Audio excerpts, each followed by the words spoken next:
कब्रिस्तान के पिशाच रात के 10 बजे ऑफिस से लौटते वक्त निखिल अपने करीबी दोस्त रॉबर्ट की कब्र पर फूल चढ़ाने कब्रिस्तान पहुंचा।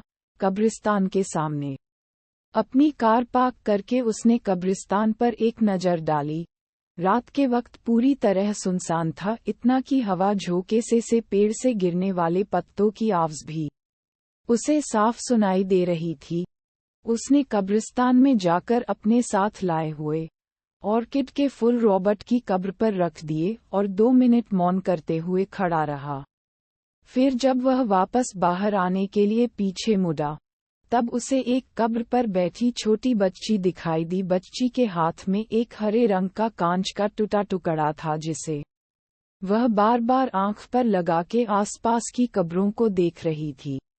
निखिल कुछ मिनट वहीं खड़े रहकर उस बच्ची को देखता रहा। वह इंतजार कर रहा था कि कोई उस बच्ची की पहचान का आए और उसे सही सलामत अपने साथ घर ले जाए, पर ऐसा हुआ नहीं। फिर निखिल उस बच्ची के पास जाकर खड़ा हुआ। निखिल की तरफ दिखते हुए वह छोटी बच्ची मुस्कुराई। निखिल ने पूछा, अरे छोटी, तुम अकेली यहाँ पर क्या कर रही हो?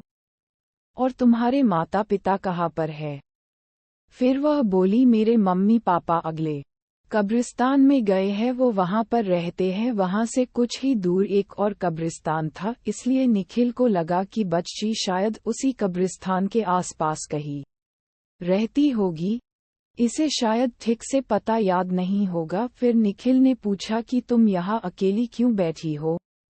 तुम्हारे साथ कोई बड़ा नहीं है? बच्ची ने जवाब दिया, मेरे पिताजी मुझे यहाँ छोड़ के गए हैं। निखिल ने सोचा कि कैसा निर्दयी बाप होगा, अपनी बेटी को कोई इस तरह कब्रिस्तान में छोड़कर जाता है भला। निखिल उस छोटी बच्ची से इतनी बातें कर रहा था, पर उसका ध्यान सिर्फ उस कांच के टुकड़े में ही था। वह बस उसमें एक आंख बंद करके इधर उधर देख रही थी। निखिल ने आखिर उस बच्ची से पूछ ही लिया कि तुम कांच में से क्या देख रही हो? उसने जवाब दिया कि इस हरे कांच के टुकड़े में मुझे गायब होने वाले लोग दिखते हैं, बहुत मजा आता है। गायब होने वाले लोग? निखिल को कुछ समझ में नहीं आया। वह बच्ची के साथ और कुछ देर खड़ा रहा, फिर उसे गोद में उठाकर कब्रिस्तान से बाहर निकल आया। चलते चलते गोद में बैठी उस बच्ची ने अपना नाम त्रिशा बताया। निखिल ने जैसे ही कब्रिस्तान के बाहर कदम रखा, उसे अचानक तेज ठंड के मौसम ने घेर लिया। उसका बदन ठंड से कांपने लगा, पर निखिल का ध्यान जब उसकी कार के पास खड़ी उस बच्ची त्रिशा की तरफ गया, तब उसे हैरानी हुई, क्योंकि उस पर इस खून जमाने वाली सर्दी का कोई भी असर नहीं हो रहा था। उस वक्त त्रिशा कांच के टुकड़े में से निखिल की तरफ ही देख रही थी। तभी उसके चेहरे के हाव भाव अचानक से बदलने लगे। वह बोली, अंकल, आपके पीछे में कोई है? निखिल ने पीछे मुड़कर देखा तो उसे कोई भी नहीं दिखा।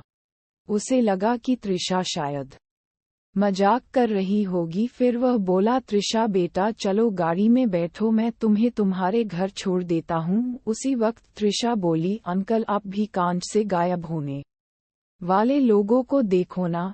निखिल बोला, मैं बाद में देखूंगा, बस तुम अब कार में बैठो। पर बच्ची ने जिद पर कली कि अभी के अभी देखना ही होगा। उसकी जिद पर निखिल ने जब वह कांच का टुकड़ा अपनी आंख के सामने लाया, तब दहशत से उसकी आंखें फट पड़ी, क्योंकि उस कांच में से जब निखिल ने कब्रिस्तान की तरफ देखा था, तब उसे वो दिखाई दिया जिसे कोई भी आम इंसान अपनी खुली आंखों से नहीं देख पाता। उसे दिखा कि अभी जो कब्रिस्तान सुनसान था, कांच में से देखने पर वहां बहुत से लोग घूमते दिखाई दिए और उनमें से कुछ उसकी तरफ ही देख रहे थे। और जब उसी कांच के दुगड़े से उसने अपने आसपास नजर डाली, तो 3 बदसूरत जले हुए प्रेत निखिल को घेर के खड़े थे, और त्रिशा की जगह उसे एक छोटा पिशाच दिख रहा था, जो उसकी तरफ देखते हुए अपनी लाल टपका रहा था। ये सब कुछ ही सेकंड्स में देखा था। वह अपने साथ गोद में किसको उठा लाया है, ये सोचकर वह डर से अधमरा हो गया। उसने तुरंत कांच फेंक दिया और भागने के लिए कार का दरवाजा खोलने लगा। तभी उसे खी खी खी खी ऐसी शैतानी हंसी सुनाई दी और अगले ही पल पूरे कब्रिस्तान ने निखिल की दर्द भरी चीख सुनी, क्योंकि वह छोटा पिशाच निखिल की पीठ पर बैठा हुआ था और अपने नुकीले दांत उसने निखिल की गर्दन में 2 इंच अंदर घुसाए हुए थे और बड़े ही चाव से खून चूस रहा था। जब निखिल के शरीर का खून खत्म हुआ तब वह निष्प्राण होकर जमीन पर गिरा। फिर कब्रिस्तान से निकले चुड़ैल और प्रेतों ने उसके शरीर का मांस नोच नोच कर खाया और अपनी भूख मिटाई। ये कहानी आपको कैसी लगी? अगर अच्छी लगी हो तो एक लाइक और चैनल को सब्सक्राइब जरूर करें। धन्यवाद।